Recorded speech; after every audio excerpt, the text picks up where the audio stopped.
Here, take care of this. Plain guys like you get plain work, and glamorous work is for handsome guys like me. It's putting the right person in the right place, right? Long time no see. How are you doing, little brother? I'm good. You sound as energetic as ever, sis. Yuma, you can leave the cleaning up to me for now. Go ahead and organize the data. Thank you, I appreciate that. My name is Yuma Hagimoto.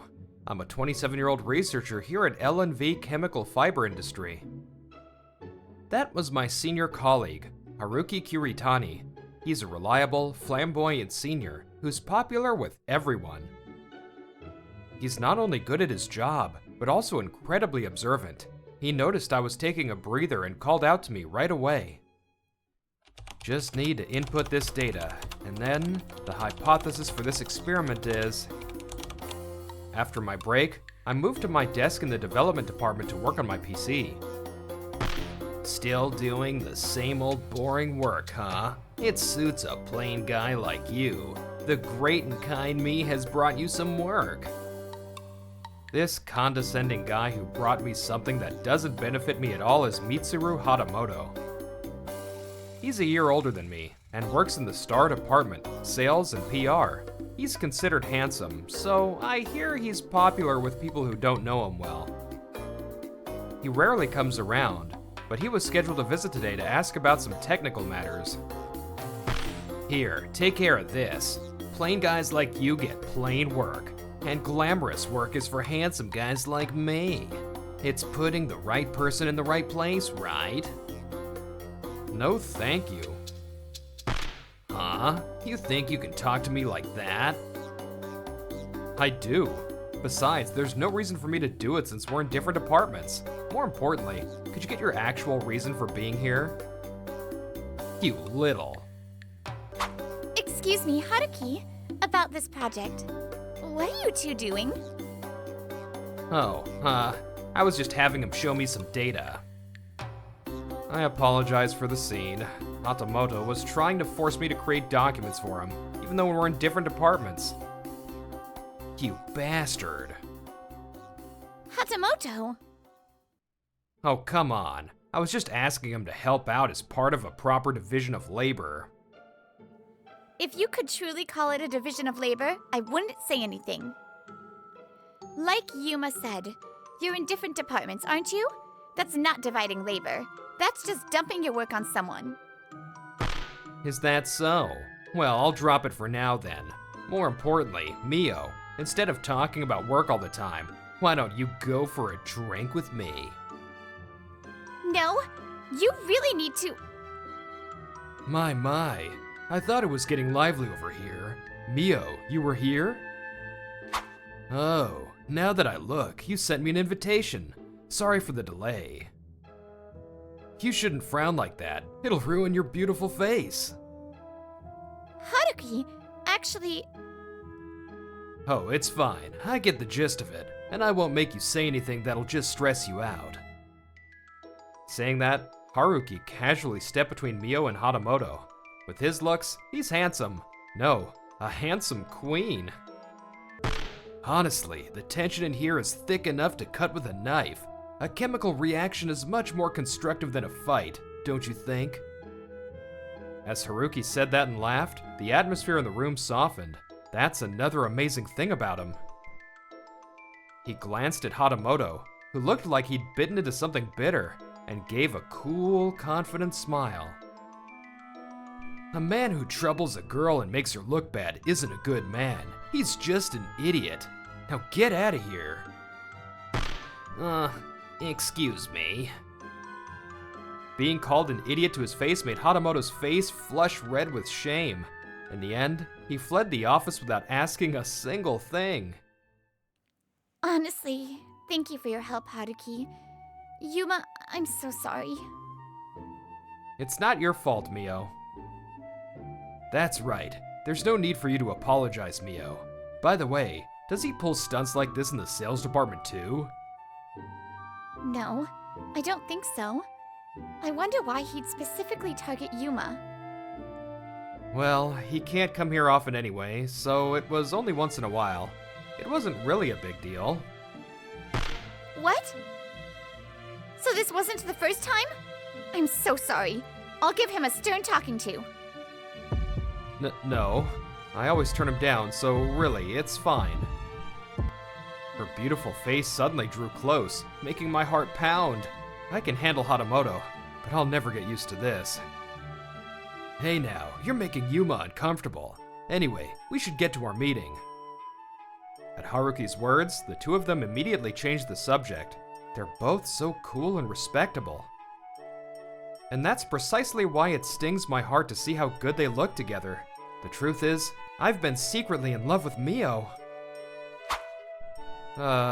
Things have finally calmed down. Mio must have really given it to him. Ever since that day, Hatamoto stopped coming to the lab. Good work. You should take a little break. Thank you. I'll do just that. Hey. Oh, hey.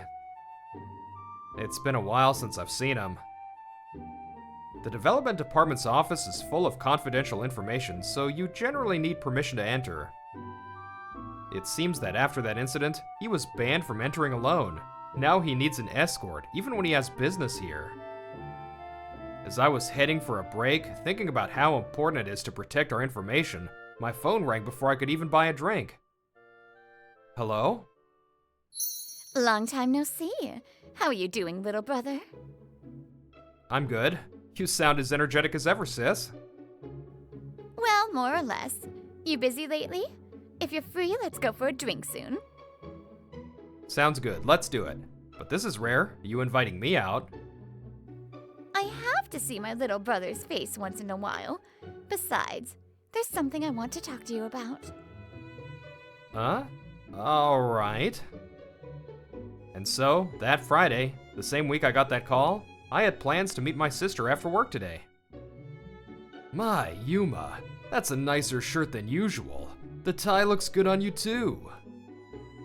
Thank you. I'm going out for drinks after this. Oh, is that so? Have fun. I was a little puzzled by Haruki's unusually hesitant tone, but I had to leave to make it to my appointment on time. Well, if it isn't Mr. Plain dressed up to go out, how about I take you to a mixer with me tonight? Just as I reached the entrance, I unfortunately ran into the last person I wanted to see. I couldn't help but sigh. No thanks. It's obvious you just want me as a wingman to make yourself look better. Besides, I'm meeting someone today. Meeting someone? Don't tell me it's a date. Nah, no way. I thought he'd changed, but I guess his nasty attitude is still the same. I'm just meeting my sister. Oh, you have a sister, Hagimoto? Yes, a brilliant sister who's too good for a brother with a pointlessly good memory like me. Now, if you'll excuse me, please, stop following me. Even after we left the company building, Hatamoto annoyingly kept following me. He probably suspects I'm really on a date because I'm dressed up for once. What a pain. However, my sister, who's an outstanding professional, is very punctual. I can't be late, so I headed to the restaurant while trying to shake him off. A mixer? Did I just hear him say a mixer? Well, he was all dressed up, wasn't he? It's certainly possible. You've fallen behind. I told you to always make a move. Shut up! Mio watched my retreating back with tears in her eyes, while Haruki seemed to be enjoying the show. I was so focused on trying to get rid of Hatamoto before reaching the restaurant that I didn't even notice them. Hey, Yuma. Been a while since the phone call. Good work today. When I arrived at the quiet izakaya, I was greeted by my sister's usual hearty laugh. My older sister, Miyabi, is beautiful even from my perspective as her brother, but she has no interest in romance and always gives her all to work and hobbies. By the way, Yuma... Who's that? A friend of yours? What? I thought you gave up and went home. Behind me stood Hatamoto, who apparently pretended to leave for his mixer, but ended up following me the whole way. What? You? So you were lying after all? About what? You two look nothing alike. There's no way a country bumpkin like you and that beautiful woman could be siblings. It was exactly the reaction I expected. I'm so used to it that it doesn't even faze me anymore, though people used to be surprised all the time. He's not lying. Are you my brother's colleague? Yes, that's right. I'm in sales, and he's just a researcher doing his boring little job. I'm the one who looks after him. Just as I thought, his attitude completely changed the moment he saw my sister. He got disgustingly friendly, and even sat down next to her. I asked him about his mixer, but it was clear my voice wasn't reaching him anymore. Worse, it seemed like my sister was willing to talk to him for a bit. I'm a promising salesman, you know. Just the other day, I developed a product with a new material. Developed? Didn't you say you were in sales? Wrong choice of words. I relayed the client's request for a certain texture to the research lab and had them create exactly what was asked for. You guided the development? Well, yeah. Sales is all about making things happen on the ground. As a researcher who's actually part of the development process, I was amazed he could be so arrogant. But this was Hatamoto we're talking about. It was nothing new. Oh, so the idea for the material was yours as well?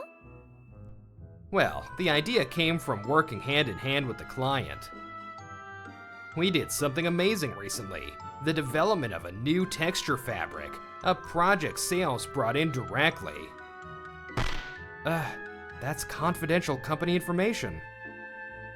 Just as I tried to stop Hatamoto from running his mouth, my sister let out a huge sigh. You said you guided the development, but what parameters did you use to manage the conditions you specified? No. I mean, I just told them to make it softer. A softer feel, I see. So you just pushed for a deadline without knowing anything about the blend ratio or tensile strength. Is that it? How do you know so much? In fiber processing, changing the concentration of the resin treatment agent by just 0.2% can create a completely different texture. Can you even imagine how many times the lab has to start over because of your vague request for a softer feel? For example, your company's fabric has a structure that achieves both moisture, absorption, and breathability, right? Normally, you'd lament a modified polymer onto a PET base. To make that softer, do you have any idea what kind of process is involved? Or how much testing is required? Well, You can't answer, can you? Only a researcher would know the details. Pardon me for saying so, but with that level of ignorance, it's a bit of a stretch to say you guided the development. Don't you think? With your lack of knowledge, there must have been someone else at the heart of the development, and someone who provided support on the sales side. To claim you were at the center, pushing those people aside, that's incredibly arrogant of you. Hearing it put so bluntly, Hatamoto's face turned beet red with shame. He was probably at a complete loss for words. I'm leaving. After watching Hatamoto leave, my sister muttered, "How pathetic," and then smiled as if nothing happened. You really don't pull any punches, sis, but you saved me, so thanks. I can't believe people like that actually exist. My condolences for having to work at the same company. Sorry you followed me here. So, what did you want to talk about? You said there was something you wanted to ask. Oh, that. Well, it's not a big deal, but your ID. Actually, are you proud of your current job? What are you talking about? Of course I am. When I answered immediately, my sister smiled as if she was relieved. Yeah, that's right. Okay, I believe in you. With that, my sister took another big gulp of her refilled beer. The following Monday morning, when I got to the office, there was a strange, unusual tension in the air. Apparently, we got a report from another company. They say our data has been leaked. Test data for the new product still in development was leaked. This is bad, right? It's worse than bad for pre-release data to get out like this. According to the rumors, a single registered letter arrived for our legal department this morning. When they opened it nervously, the external document was titled Inquiry Regarding Breach of Confidentiality. The sender was none other than our competitor, Sanyo Materials Inc., the very company my sister works for. Dear Sir or Madam, we hope this letter finds you well. We are writing to inform you that it has come to our attention that one of our employees has illegally obtained an outline of your company's prototype. The employee in question has already been disciplined and has resigned from the company. We would like to request your confirmation as to whether the data possessed by said employee corresponds to information created and managed by your company. In addition, we request an investigation into the employee from your company who brought the data. This is... The head of the legal department trembled as she held the document, which contained information that would be a nightmare for any company. Apparently, the leaked data still had an internal ID tag attached. It was obvious that it wasn't a Sanyo Materials ID, which prompted an investigation. Furthermore, my sister recognized the fiber data in the documents and reported it to her superior. Upper management and department heads were immediately summoned for an emergency meeting. The entire company was in an uproar. And I was summoned as well. The reason was... This is certainly my ID, but I am not the one who did this. That's right, the internal ID tag was mine. So this is what my sister was worried about. My sister had visited our company once before, when we hosted a joint safety conference for others in our industry. We spoke for a bit, so she must have caught a glimpse of my company ID. My sister's memory is frighteningly good. I see. This was just a precautionary check. If you were the culprit, this would be far too sloppy. Plus, the leaked information was something people outside the development department would know as well. That's why we also believe it's highly likely that someone else is responsible. Thank you. However, you're not completely cleared of suspicion yet, so could you wait in a separate room while we investigate? It looks like it will take a while. You'll be on home standby starting today. We'll have to confiscate your phone and other devices. Yes, I understand. That's fine. In the end, by checking access logs and email histories, the culprit behind the leak was easily found. The culprit was Mitsuru Hatamoto. They found one email sent to Sanyo Materials among his deleted messages. From there, security camera footage and other evidence quickly unraveled, proving his guilt. What have you done? Mio's furious voice echoed through the conference room. How could you, Mio? In the first place, isn't it more suspicious that Hagimoto did it? Hagimoto's sister works at Sanyo Materials. Besides, he's more deeply involved in the manufacturing process than I am. You should have suspected him before me. Don't be ridiculous. Give me a break with your stupid excuses. Oh. There's not a single person here who suspects Yuma. Anyone who's seen his usual work ethic would know. Besides, his sister was the one who reported it, so why would her brother Yuma be the culprit? That's the most unlikely scenario. Well, that's it. His sister must be in on it with him. Stop talking nonsense. We already have all the evidence that you did it. At least have the decency to admit your guilt in the end. Faced with her unprecedented anger, even Hatamoto fell silent. Then, the head of legal spoke up quietly. Would you care to tell us? Why did you do something so foolish? To go so far as to blatantly frame Yuma. I've also heard that you've tried to dump your work on him before, even though you're in different fields. He would try to push his work on me when he came to relay client requests. It wasn't frequent, but it happened from time to time. Because I hated him. Even though he's in another department, Mio favors him. It's obvious you're in love with him, Mio. I could understand if he were in our department, but why a guy like him from research? At those words, Mio's eyebrow twitched. I see. So this was just a personal grudge. That's enough. You're fired. Leave the company immediately. And so, Mitsuru Hatamoto was fired. What remained was a sense of relief that the problem was over, and a sense of guilt in Mio's heart. As for what happened to Mitsuru Hatamoto afterward, I don't care what happens anymore. The company filed a police report, which led to an investigation and ultimately his indictment for violating the Unfair Competition Prevention Act and for breach of trust. Since no money was exchanged, and luckily it didn't become a public incident, he received a sentence of 2 years in prison, suspended for 3 years. I'm so glad it was resolved safely. That day, I immediately contacted my sister. She answered right away, and when I told her the outcome, she sounded genuinely relieved. I knew it wasn't you, Yuma. But if it wasn't, that meant you were being framed, and I was struggling with what to do. You did the right thing, sis. I'm glad you acted properly as an employee of Sanyo Materials.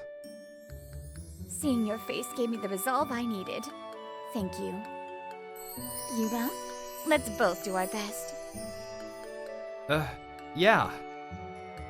I can only imagine how conflicted she must have been, but she couldn't let personal feelings get in the way. All she could do was act as a representative of her company. Thank you for believing in me, sis. After this incident, I felt even more proud of my sister for seeing justice through. At the same time, I wondered if jealousy could really make someone do something so foolish, or if he was just a fool to begin with. This whole affair made me start to think a little about jealousy. And there was one other person thinking about jealousy. I wonder if I was mixing my personal and professional life too much. A few days later, as I was walking home after leaving the office, I saw Haruki and Mio, who had left earlier, up ahead. I instantly realized this would be an awkward scene to walk in on, so I stopped in my tracks. It'd be one thing if you were hitting on him during work hours, but you weren't doing that, were you? You just couldn't hide your feelings. What that guy did was his own stupid fault. Her feelings? Yeah, but maybe I should have hidden them a little better. I've been reflecting a lot on what happened. I feel terrible that my actions ended up causing trouble for Yuma. Maybe I should just give up. To keep myself from going crazy with jealousy, maybe I should avoid office romances. This isn't something I should be hearing, I thought, and tried to quietly turn back, but I failed. Even though I love Yuma so much. Huh? Mio whipped around, and our eyes met. I could tell even under the night sky. Both of our faces were incredibly red. Yuma! How long have you been there?